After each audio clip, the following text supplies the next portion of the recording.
రాష్ట్రంలో ముఠా కక్షలు వైఎస్ కుటుంబంతోనే మొదలయ్యాయని టీడీపీ అధ్యక్షుడు చంద్రబాబు విమర్శించారు.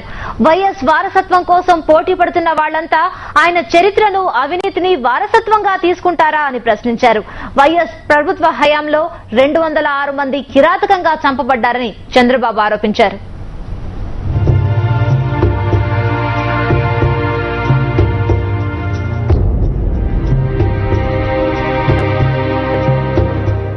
వైఎస్ పాలనలో హత్యకు గురైన 206 మంది కుటుంబాలతో టీడీపీ అధ్యక్షుడు చంద్రబాబు సమావేశమయ్యారు. హైదరాబాద్లోని ఎన్టీఆర్ ట్రస్ట్ భవన్లో జరిగిన ఈ సమావేశం ఉద్విగ్న భరితంగా సాగింది. రాజకీయ లబ్ది కోసం అతి కిరాతకంగా తమ వారిని చంపేశారని టీడీపీ నేతలు, కార్యకర్తల కుటుంబ సభ్యులు చెప్పారు. ఫ్యాక్షనిజానికి సంబంధం లేకున్నా, వ్యక్తిగత కక్షలు లేకున్నా కేవలం మంచి పనులు చేస్తున్నారనే ఉద్దేశంతోనే హతమార్చారని ఆవేదన వ్యక్తం చేశారు. భర్తల్ని పోగొట్టుకున్న భార్యలు, కన్నబిడ్డల్ని కోల్పోయిన తల్లులు హత్యోదంతాలను వివరిస్తూ కన్నీటి పర్యంతమయ్యారు.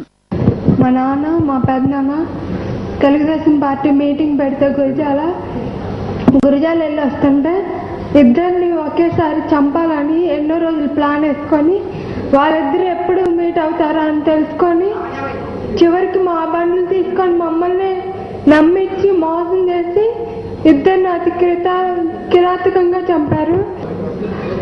గత 2004-2005 మున్సిపల్ ఎలక్షన్లో మా బాబు తెలుగుదేశం కార్యకర్తగా చాలా కష్టపడి పనిచేసి ఆ వార్డు కౌన్సిలర్ని నెగ్గించినందుకు వాళ్ళందరూ కూడా చాలా సంతోషపడి ఒక కార్యకర్తగా, నా తెలుగుదేశం కార్యకర్తగా నా బాబుని ఎన్నుకున్నారు. అయితే ఆ కక్షతోనే మా బాబుని అతి కిరాతకంగా నడి రోడ్డు మీద కత్తులతో పొడిచి చంపడం జరిగింది. అయితే ఇది చాలా దారుణం, అమానుషం, అన్యాయం. నాకంటూ ఎవరు లేరు. తన భర్తను చంపి శవాన్ని కూడా చూడనివ్వలేదని కడప జిల్లా పులివెందులకు చెందిన సుజాత బావురుమంది. 18 ఏళ్ల కొడుకుని కిరాతకంగా గొంతుకోసి చంపారని చెప్పింది. మా ఆయన చంపేసినప్పటికీ మేము పోయే కొద్ది శవాన్ని కూడా చూపించకుండా హాస్పిటల్కి తీసుకొచ్చినారు.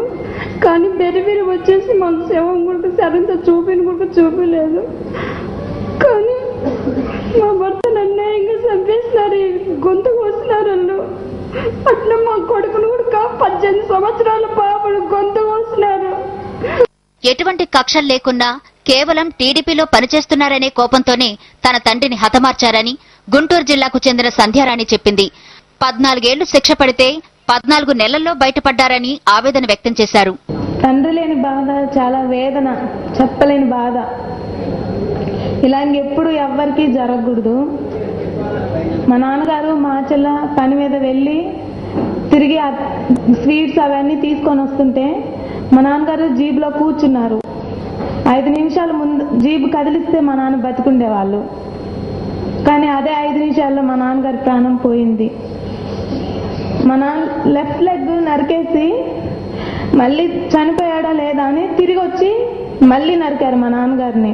పులివెందుల ఎండీఓ ఆఫీసులో జరిగిన దాడిలో టీడీపీ నాయకుడు వెంకట్రెడ్డి తప్పించుకోగా ఎండీఓ ఆఫీస్ సిబ్బంది చనిపోయారు. అనంతపురం జిల్లాలో శ్రీనివాస్ గౌడ్ ని కిరాతకంగా చంపారు. తమను ఆర్థికంగా దెబ్బతీసేందుకు బత్తాయి తోటలను నరికేశారని ఆయన కుమార్తె మల్లిక చెప్పింది. తమలాంటి వారందరినీ ఎన్టీఆర్ ట్రస్ట్ ద్వారా చదివించాలని చంద్రబాబుని కోరింది.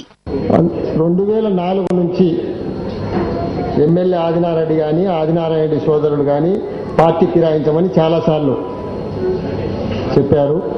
కానీ అది జరగదని చెప్పినా చాలాసార్లు ప్రయత్నం చేసినా నేను కుదరదని చెప్పిన. వాళ్ళు ఎప్పటి నుంచో చంపాలని ప్రయత్నం చేస్తున్నారు. ప్రయత్నం చేసినా నేను అధికారులకు కూడా చెప్పిన. ఒకసారి డిఐజీ గారిని కూడా కలిసాం, రామసుబ్బారెడ్డి. నేను గన్మెన్ ఇచ్చినామని ఇక్కడ చెప్పినారు, అక్కడ అలాట్ చేయలే. అనవసరంగా ఒక కేసులో పెట్టారు. పెట్టి సోమవారం కండిషన్ బెయిల్ ఇచ్చారు నాకు. సోమవారం అయితేనే ప్లాన్ కుదురుతుందని వాళ్ళు కరెక్ట్గా సోమవారం ఎండిఓ ఆఫీస్ కాడికి పోయేటప్పటికి బాంబు దాడి జరిగిందట. కాంగ్రెస్ వాళ్ళు మా నాన్న ఊరికి మెయిల్ చేయడం వల్ల భరించలేక మా నాన్న అందరి చేత నమస్కరింపదలి అందువలన వాళ్ళని ఓర్వలేక మా నాన్నని అతి కిరాతకంగా చంపడం జరిగింది.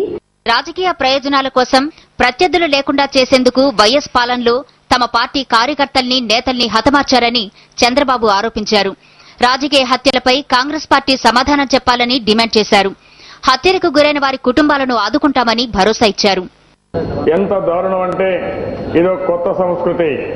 ఎవరైతే రాజశేఖర్ రెడ్డి వాళ్ళ కుటుంబం రాజకీయాల్లోకి వచ్చిన తర్వాత రాజకీయాల్లో మనుషుల్ని చంపడమే కాదు, రాజకీయంగా మనుషులను చంపి రాజకీయ అడ్డంకులు తొలగించుకోవాలని ఒక ఆలోచన. రెండో దుర్మార్గమైన ఆలోచన, ఏదైనా వాళ్ళకి పొలం ఉంటే, చీనీ చెట్లుంటే చీనీ చెట్టు కూడా మొత్తం నరికేస్తే ఆర్థికంగా కూడా దివాలా తీస్తారు. మళ్లీ తిరిగి ఆ కుటుంబం జీవితంలో ఎప్పుడూ కోలుకోదనే ఉద్దేశంతోనే చీనీ చెట్టు కూడా నరికేసే పరిస్థితి వచ్చింది. ఎన్టీఆర్ ట్రస్ట్ స్కూల్లో చేరిన విద్యార్థులు ఉన్నత చదువులు చదివి వృద్ధిలోకి రావాలని చంద్రబాబు ఆకాంక్షించారు. పగలు కక్షలు ఫ్యాక్షన్ రాజకీయాలకు దూరంగా బాగా చదువుకోవాలని ప్రోత్సహిస్తే ఫస్ట్ క్లాసుల్లో పాస్ అవుతున్నారని ప్రశంసించారు.